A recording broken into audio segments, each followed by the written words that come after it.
আলী, তুমি যে মনোযোগ দিয়ে রান্নাবাড়ি করো, বিয়ে বাড়ির বাবুর্চিরাও এরকম মনোযোগ দিয়ে রান্নাবাড়ি করে।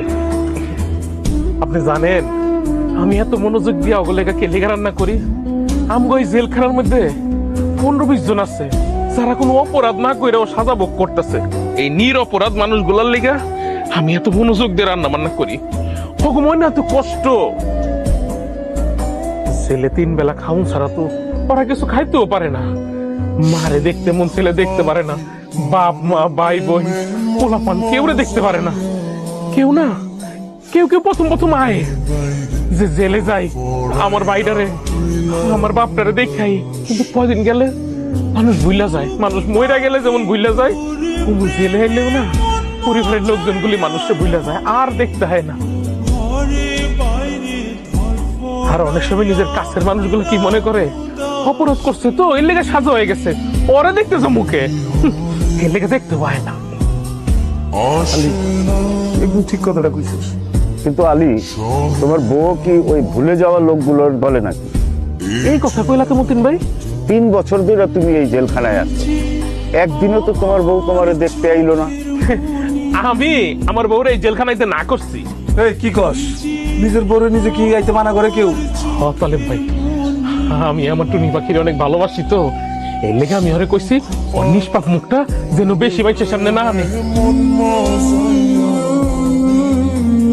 তোমার বউকে তুমি এতই ভালোবাসো? ও, তোমাকে তো একটা কথা বলাই হয়, এবার তোমার ভালোবাসার বউরে দেখতে পারবা। কি কোন মতিন ভাই, আমার জামিন হয়ে গেছে? হ্যাঁ, হাইকোর্ট থেকে তোমার জামিন মঞ্জুর করছে। আল্লাহ, তোমার দরবারে কোটি কোটি শুকরিয়া আদায় করি। আল্লাহ, আলহামদুলিল্লাহ, আল্লাহ শুকর, আলহামদুলিল্লাহ। শোন, এবার তুই ইচ্ছা তোর বসে সুন্দরভাবে করতে হবে আলী, আর কোনো ভেজাল করিস না। মনে হয় না সবাই তোমারে ছাড়লেও আমি ছাড়বো। যে বউরে এত ভালোবাসে সে বউ কিভাবে পেল সেটা তো আমাদের জানতে হবে। এই ইতিহাস না জানা পর্যন্ত তোরে যাইতে দিব না। মতিন ভাই, আব্দুল্লাহ আমি একমত। ওর গল্প যতবার শুনতে চেয়েছি একটা না একটা বাহানা করছে। আজকে ওরা সারাসারি নেই, আজকে ওর গল্প শুনাইতেই হবে আমাদের। তাহলে ভাই আমিও একমত, আমি আলীর গল্প শুনতে চাই। শুনাবিন আলী? শুনবা হারিস ভাই, শুনবা তোমরা আমার ঘটনা? আলী, শুরু কর। আজ থেকে 4 বছর আগে আমার সাথীর লগে আমার বিয়ে হয়। থাম থাম, এইভাবে কইলে হইব না, শুরু থেকে খুলে কর। তালেব ভাই ঠিকই কইছে, তোর যেদিন থেকে পরিচয় ওই দিন থেকে শুরু কর। আচ্ছা ঠিক আছে, তাইলে একদম শুরুর থেকে কই। হ্যাঁ, আজ থেকে 5 বছর আগে আমার এক দুঃসম্পর্কে আত্মীয়ের বাড়িতে গেছিলাম দাওয়াত খাইতে। আরে চৈত মাসের গরম, অনেক গরম রে, ঠান্ডা পড়া গরম। আমি রাস্তা দিয়ে আইতাছি, আমার গলা হুগায়া কাঠ হয়ে গেছে। আমি আশেপাশে খালি বাড়ি খুঁজতেছি, কোনো বাড়ি নাই, ঘর নাই, যে চাই একটু পানি খামু। এর মধ্যে হঠাৎ করে চাই দেখি সুন্দর একটা মাইয়া কলসি কাকে লয়ে আইতাছে। ওইটাই তোর সাথী ছিল? হ, আর আমার তারিখটা এখনো মনে আছে, চৈত মাসের 15 তারিখ আছিল। সদ্য গোসল করা একটা সুন্দর মাইয়া হাইটা আইতাছে।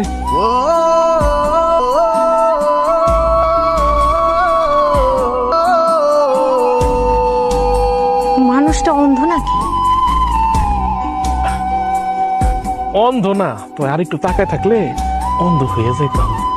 কেন, সূর্যের দিকে চাইয়াছিলেন নাকি? না, পূর্ণিমার চাঁদের দিকে চেয়ে আসছিলাম। পাগল টাগল নাকি? এই যে জনাব, এই খড়খড়া রোদের মধ্যে আসমানের স্থান পাইলেন কই? এই যে আমার সামনে দাঁড়ায় আছে পূর্ণিমার চাঁদ। ও, বুঝতে পারছি, চৈত্রের রোদে মাথার তার শুকাইয়া গেছে। না না, আমার না গলা শুকাই গেছে, আমার একটু পানি দিবেন? এই পানি দেওয়া যাবো না, এই পানি খাইলে আপনার পেট খারাপ করবো। আপনার হাতের পানি খেয়া আমার মরণ হইলেও দুঃখ নাই। কি সব আবল তাবল বলতেছেন? আমার হাতে পানি খেয়ে আপনি মরতে যাবেন কেন? আপনার খুব পিয়াস লাগলে কোন বাইট চলেন আমার লগে, যায় শরবত বানাই দিন। না না, আমি এই পানি খামু, দেন না একটু খাই। আর আমার কি কিছু হইলে কিন্তু আবার আমার দোষ দিতে পারবেন না।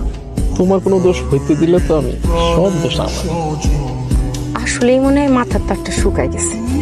আলী, তুমি সত্যি সত্যি পুকুরের পচা পানি খাইছিলা? খাইছিলাম। কেন যে গেলাম না, ওই দিনকে কইছিল বাইক যাইতে, বাইক গেলে তো আজকে রাস্তার মধ্যে খাড়ায় থাকতে হইতো না। আরে কখন আইবো? এই যে জনাব, আপনি এখানে কেন? তোমার হাতে পানি খাইতে আইছি। ও মা, আমি তো জানতামই না আমার হাতের পানি এত মজা। আচ্ছা, সেদিন কি আপনার পানি খেয়ে কিছু হয় নাই? মিশা কথা কম না, আমার পেটটা খারাপ হয়েছিল, 2 দিন শরীর অনেক খারাপ আছিল, এই লেগে তো আইতে পারিনি, নাইলে আমি তো পরের দিন আবার আইতাম তোমার দেখার লেগা। ওই তো জানতাম। আচ্ছা, পরের দিন আসতে চাইতেন কেন? কে আবার তোমার হাতে পানি খাইতে? আচ্ছা, তুমি কি আজকে সকাল সকাল গোসল করে বাইরে গেছো না? না, সেদিন টিউবওয়েল নষ্ট ছিল তো তাই পুকুরে গোসল করতে আইছিলাম। আচ্ছা ঠিক আছে, তাইলে আজকে তোমাকে বাড়িতে নিয়ে তোমার হাতে একটু টিউবওয়েলের পানি খাওয়াও। জি না জনাব, আপনার ফ্রেশ পানি খাওয়ানোর কোনো শখ আমার নাই। কে, আমি কি দেখতে খারাপ বেশি? সি সি সি, আমি কি আপনার চেহারা নিয়ে কথা কইছি নাকি? তাইলে আর অসুবিধা কিসের? একজন অবিবাহিত মাইয়ার বাড়িতে একটা অচেনা অজানা পোলারে আমি নিয়ে যাই কেমনে খাতে যত্ন করি? ও, এটাও তো ঠিক কথা কইছো।